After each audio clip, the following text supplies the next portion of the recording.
Bonjour les amis et bienvenue dans une nouvelle vidéo consacrée à l'Olympique Lyonnais. Alors comme promis, une vidéo sur Laurent Blanc stop ou encore. Alors vous le voyez, le titre de l'équipe, l'OL cherche un entraîneur pour succéder à Laurent Blanc, laisse finalement peu de suspense puisque Laurent Blanc va être remplacé. Je dirai ce que je pense de cela. On verra les pistes qui sont envisagées par Hugo Guimet. Alors c'est pas vraiment des pistes en soi, mais c'est plutôt le profil d'entraîneur recherché. On fera un point sur les entraîneurs qui sont libres, hein, vous verrez, il y en a quelques-uns qui peuvent peut-être nous intéresser. Et ensuite, je parlerai de Bruno Lage, l'entraîneur de Botafogo, que tout le monde voyait comme le successeur de Laurent Blanc. Vous allez voir que sa cote en a pris un coup, puisque John Textor a envoyé un de ses sbires pour le démonter sur les réseaux sociaux. Vous allez voir un petit peu comment procède notre cher président qui avait déjà acté le départ de Laurent Blanc dès l'été, dès le début de l'été, sans toutefois le virer. Donc bon, c'est des choses un petit peu étonnantes. Alors Hugo Guimet nous dit, l'entraîneur Laurent Blanc, dont le poste est en grand danger, pourrait assurer la reprise de l'entraînement mercredi matin. Déjà, ça c'est une chose qui m'étonne énormément puisque Textor et son équipe glissent à tous les médias que Laurent Blanc va sauter et pourtant on va lui demander de faire la reprise de l'entraînement demain matin. Bonjour l'ambiance, bonjour l'autorité.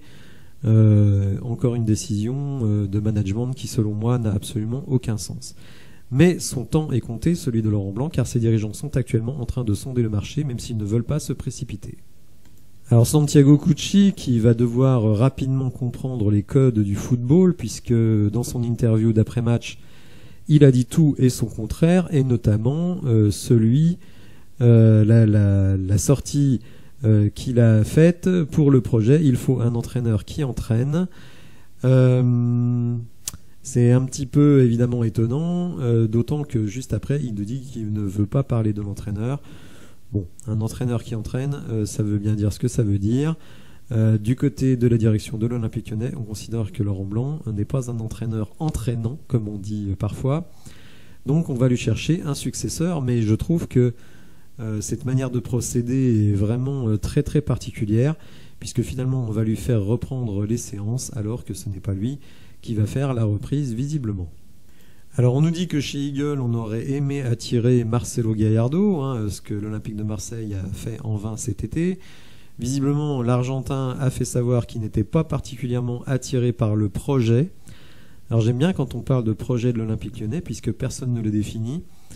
Donc moi je ne sais pas quel est le projet de l'Olympique Lyonnais.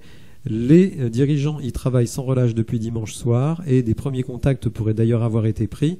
Le cas Bruno Lage s'étant refroidi, je vais expliquer pourquoi.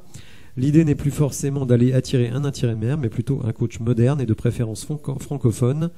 Il faut dire qu'il y a des joueurs dans notre vestiaire, je ne suis pas sûr qu'ils aient un niveau d'anglais très élevé, qui pourraient incarner un projet de jeu. Rendez-vous compte, on cherche un coach avec un projet de jeu. Moi déjà un projet pour gagner des points, ça me plairait. Thiago Motta de Bologne et Will Steele de Reims ont par exemple des partisans en interne, mais les possibilités sont nombreuses. Alors Thiago Motta et Will Steele sont en poste, donc je ne vois pas tellement... je ne les vois pas quitter leur club. Vous me direz, pourtant ça c'est fait. Rappelez-vous l'année dernière, Unai Emery a carrément quitté son club, je crois qu'il était à Villarreal, pour aller à Aston Villa. Donc il ne faut s'étonner de rien. Moi personnellement, ces méthodes m'insupportent, mais comme beaucoup de méthodes de Monsieur Textor, je reparlerai plus tard du cas Nuama. Enfin pas dans cette vidéo, mais sans doute dans une autre vidéo.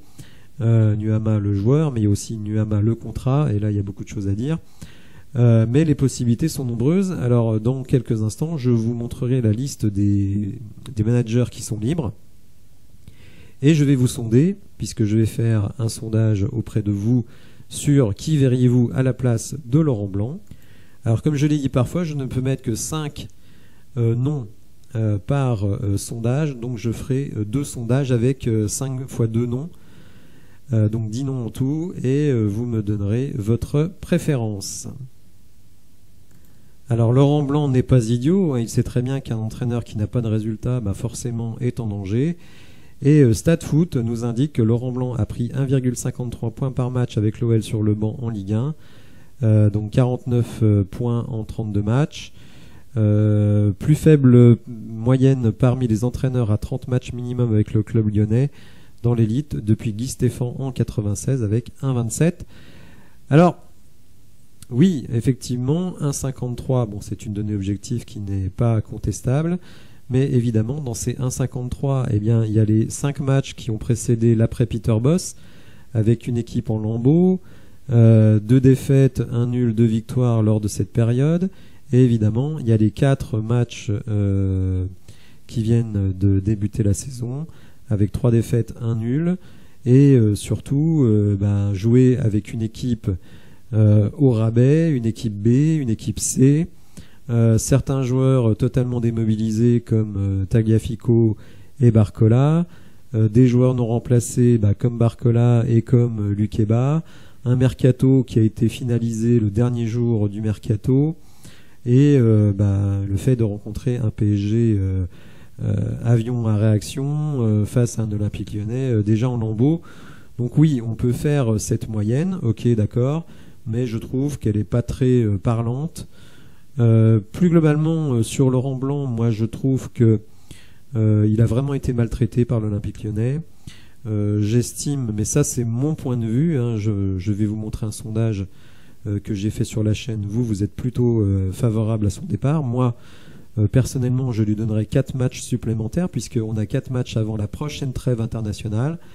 Et s'il ne fait pas carton plein sur ces 4 matchs, là, je serais d'accord pour qu'il soit débarqué. En fait, ce qui m'embête, c'est qu'au final, à la reprise, on aura l'effectif au complet, avec les blessés de retour, les recrues de retour et les suspendus de retour. Et donc là, moi, j'aurais bien aimé voir ce qu'il est capable de faire avec cette équipe. Là, je trouve que c'est vraiment petit, mesquin de le sortir maintenant. J'estime qu'on devrait lui donner sa chance sur les prochains matchs. Alors, j'ai entendu certains dire, mais il faudrait lui donner au moins le match du Havre. Et si effectivement vous ne battez pas le Havre, à ce moment-là, il saute. Je trouve que c'est dur. Et même de la maltraitance. Alors certains vont dire, arrête tes conneries avec ta maltraitance. Le mec est payé 2 millions annuels, on va quand même pas le plaindre. Oui, d'accord. Mais pour Laurent Blanc, c'est quand même une claque dans son palmarès. Et je trouve qu'il n'a pas eu toutes les armes qu'il devait avoir pour pouvoir performer. Bon, après, c'est la loi du milieu. Je ne vais pas pleurer sur le sort de Laurent Blanc, mais moi, personnellement, je lui aurais donné au moins la chance de faire avec son équipe type avant de le condamner définitivement, car j'estime que l'effectif tel qu'il est actuellement, il n'en est pas responsable. Il a dû faire tout l'été avec des trucs complètement dingues au niveau du club, plus les bisbilles Olas, Textor. Donc franchement, il y avait moyen d'avoir plus de sérénité dans tout le contexte lyonnais. Alors donc mon sondage, après ce début de saison calamiteuse, souhaitez-vous le départ de Laurent Blanc? Donc 792 votes, hein, merci vraiment infiniment pour votre participation, et 65% donc sont pour son départ. D'ailleurs, il n'y a pas tellement... Alors il y a toujours des gens qui détestent Laurent Blanc, et donc quoi qu'il fasse, ils le détesteront toujours. Mais même parmi ceux qui souhaitent son départ, en gros, ils disent oui, mais bon, il faut un électrochoc. En fait, ils ne sont pas tellement en rage contre Laurent Blanc, mais ils estiment qu'il y a besoin d'un électrochoc. Ils estiment aussi que, il y a besoin d'un nouveau discours, tout simplement. Il y a besoin d'un nouveau discours, que son discours ne passe pas.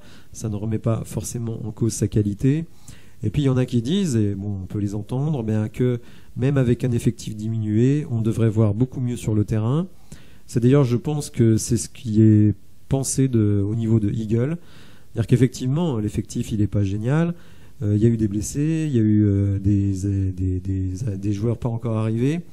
Mais malgré ces problèmes-là, il fallait quand même trouver des solutions. Et force est de constater qu'il n'a pas trouvé de solution. Donc c'est un discours que j'entends. Moi, je trouve que on pourrait lui donner un match, 2 matchs, 3 matchs avec l'équipe au complet pour voir ce qu'il est capable de démontrer. D'autant que, et ça c'est très important, ça a encore été réaffirmé hier par Hugo Guimet, il n'y a pas de clash entre lui et les joueurs. Il y a une bonne entente. Même si de l'extérieur on a l'impression que Laurent Blanc il n'aime pas son équipe, qu'il n'est pas motivé, etc. C'est sans doute sa communication qui est défaillante, mais en tout cas entre lui et les joueurs, il n'y a pas de problème. Après, dans l'émission Tant qu'il y aura des gones, on nous a dit quand même qu'il y avait un manque de travail et que ce manque de travail était pointé du doigt par les joueurs, mais aussi par des gens du staff. On peut penser peut-être à Martin Buchheit, qui est le directeur de la performance. Donc je ne sais pas. Bon, en tout cas, voilà, Laurent Blanc n'est plus en odeur de sainteté et il va sans doute sauter. Alors maintenant, nous allons nous intéresser à ceux qui peuvent éventuellement le remplacer. Donc je vais vous montrer un certain nombre de managers libres. Alors certains sont carrément inaccessibles, c'est clair.